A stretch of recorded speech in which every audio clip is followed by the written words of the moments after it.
Good afternoon, ladies and gentlemen, and welcome to the Daily Friend Wrap. I'm your host, Nicholas Lorimer. Today, I'm joined by Makone and Maja. The stories we're going to cover today are disorder, chaos, and general malfeasance in South Africa, badly performing schools, and also the role of the ANC in economic policy and businesses' response to it. So let's start off with our first story, and this is two stories we're going to do kind of as one item. One is that a couple of houses in Khayelitsha spent a month without electricity, the entirety of the holiday season without any electricity, because on the 21st of December, Eskom technicians were attacked by robbers while they were trying to repair something. As a result, Eskom pulled all of its technicians from the area and didn't service the repair until, I believe, a couple of days ago. The residents in the area blame the intimidation of the Eskom staff on a syndicate extorting money from companies in the area. They're very happy that Eskom is back. They say they know who the criminals are, but they are scared to do anything about it because they fear that they will be punished by the criminal gangs if they try to report them to the police.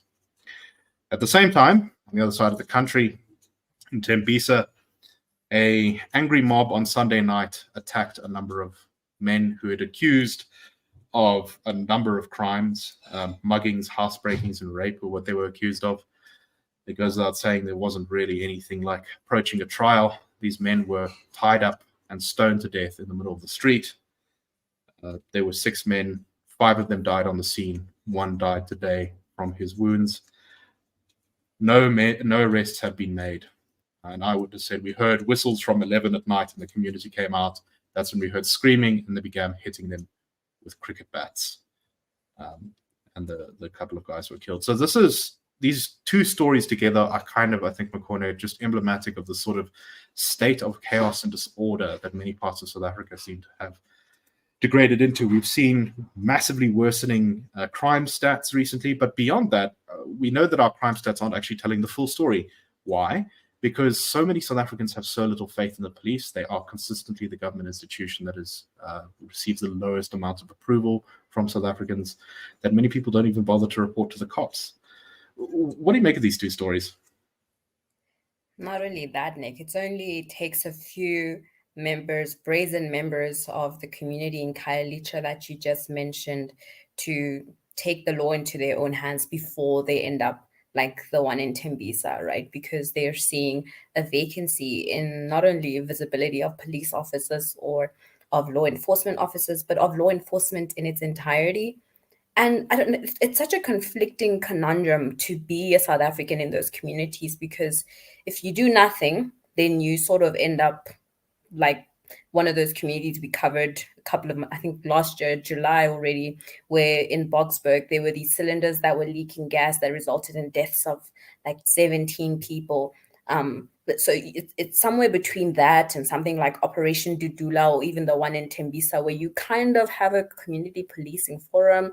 Some are not so sophisticated, like the one you're talking about, where they will blow whistles to alert everyone around them of a danger.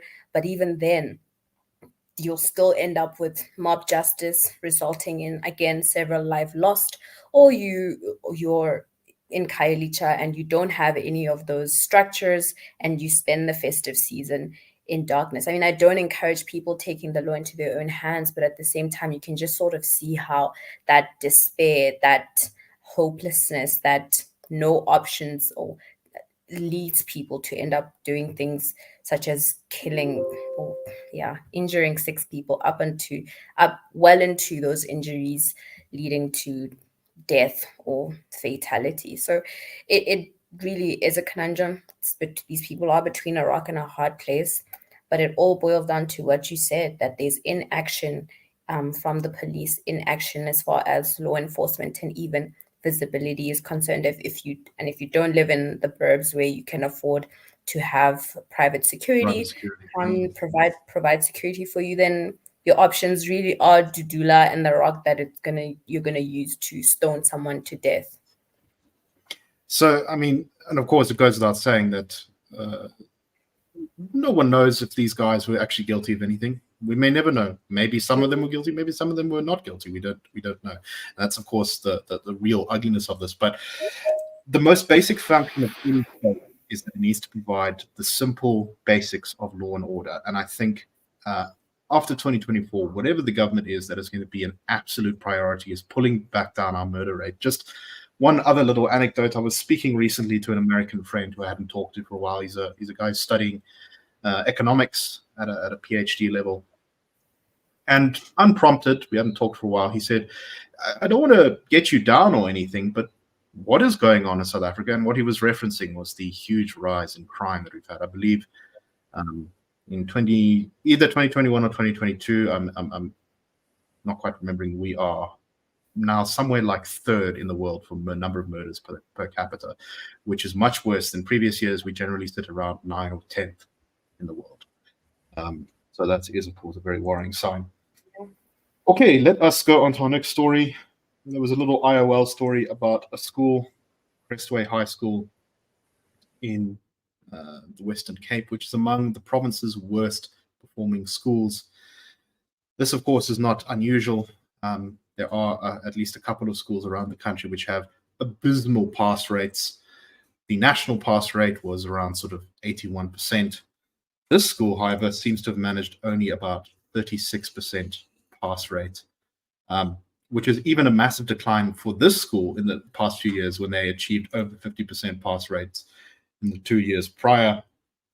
Only 10% of students got what's called a bachelor's pass, which is the sort of highest level of pass you can get. Makone, the Western Cape Education Department has said that it's going to be implementing a whole bunch of things to try and get this school back on track. Grade 12s at the school are going to attend Saturday classes this year. They're going to give additional training to teachers. The school's management team has been enrolled in a teaching and leadership course, and those all seem like good interventions. But you know, it's not just the Western Cape, of course, where you see schools like this. In fact, sometimes you will find a school, usually in one of the very poor provinces, usually like Limpopo or the Eastern Cape, which has a 0% pass rate. You know, why do we have some schools that are just so badly performing? So I was saying to you almost half jokingly before the show, Nick, like, why all the drama? 35% in this country is, of course, a pass. So why all the sudden attention to schools that are performing below 50% when we don't even benchmark 50% as a pass in this country? But yeah, of course, it's alarming. And all these interventions in matric are not going to be very helpful, of course, because matric is, again, only the tip of the iceberg. And the attention that is needed and required should be to the throughput as a metric of outputs of and outcomes of good quality education. The number of students that we lose between grade 1 and grade 12, for example, the fact that our grade 4s can't read, our grade 5s can't do math, our grade 6 teachers can't do grade 6 level maths. They can only do grade 5 and 4 level, grade 5 and 4 and below level math. So I'm not sure why all the drama, but I'm not convinced with all the interventions at the matric level already. I think we need to take this or dial this all the way back to grade 1, those very early fundamental phases. And I was actually very pleased to hear the Minister of Education talk about ECD as an intervention, saying that kids need to start school far earlier than grade R. I'm not convinced that needs to be a government intervention necessarily, because it's just going to be more of the poor quality education that we already have. Like, I don't want to send kids to ECD facilities only for them to be taught from that young age already that 30% is adequate pass. But yeah, the interventions need to start at the fundamentals level, which is far before matric. I agree completely. You know, as I think Professor Jonathan Jansen said recently, this 80% pass rate doesn't accord with the fact that something like 80% of grade 4s can't read for meaning.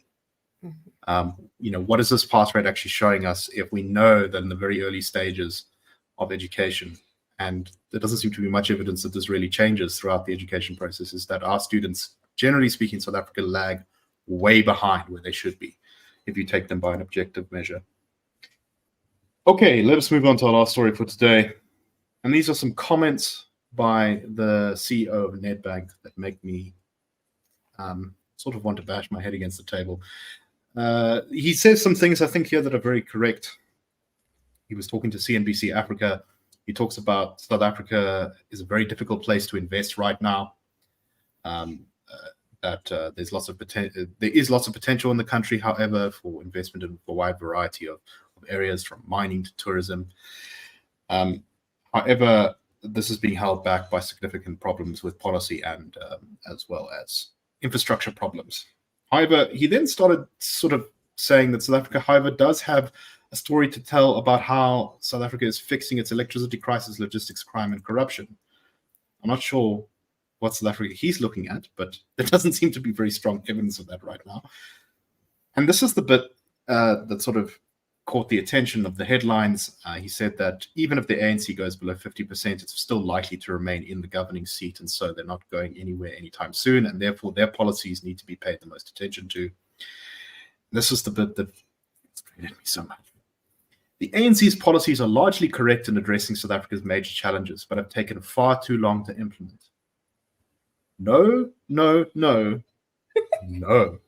South Africa, the ANC's policies, especially since 2009, have been horrifically destructive. Yes, there has been a lot of bad implementation. When the ANC does happen to come up with a good policy in a particular area, that's usually implemented badly too. But this is fundamentally missing the point. The ANC's policies are the problem. In fact, many of the dysfunctions are a direct result. The inability to implement is a direct result of ANC policies which have hollowed out the state. Makone, do you agree with my exasperation here about just how big business in South Africa keeps saying these same cliched, boneheaded things? 100%. The naive side of me wants to say perhaps that pitch the Nedbank CEO was making was a symbol of just how difficult it is to sell South Africa, on this idea that there is a story to tell about how we're fixing logistics, electricity, crime, and corruption, but also to go on and talk about how the right policies by the ANC just needs the right implementation. Perhaps he was actually demonstrating just how difficult it truly, truly is to tell the South African story. And maybe he doesn't believe any of that. I highly suspect that he doesn't actually believe half of those words that he later said about policies being the right ones.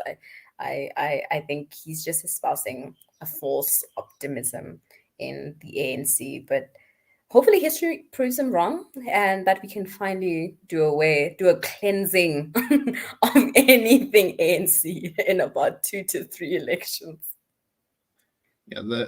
Yeah, if we want to change the trajectory South Africa's on, we actually need to change the inputs. We need to change our laws. And until we do some of those things, and any government can do it, the ANC can start doing it tomorrow and they'll see great results, we will turn our fortunes around. But if we keep doubling down and doing the same centralized, state-focused, micromanaging, overtaxing, over-regulated approach to literally every sector of the economy, we're just going to keep going down the road we currently go in. Anyway, that's all the time we have today. We hope you found the show interesting. We will, of course, be back tomorrow. That's a wrap.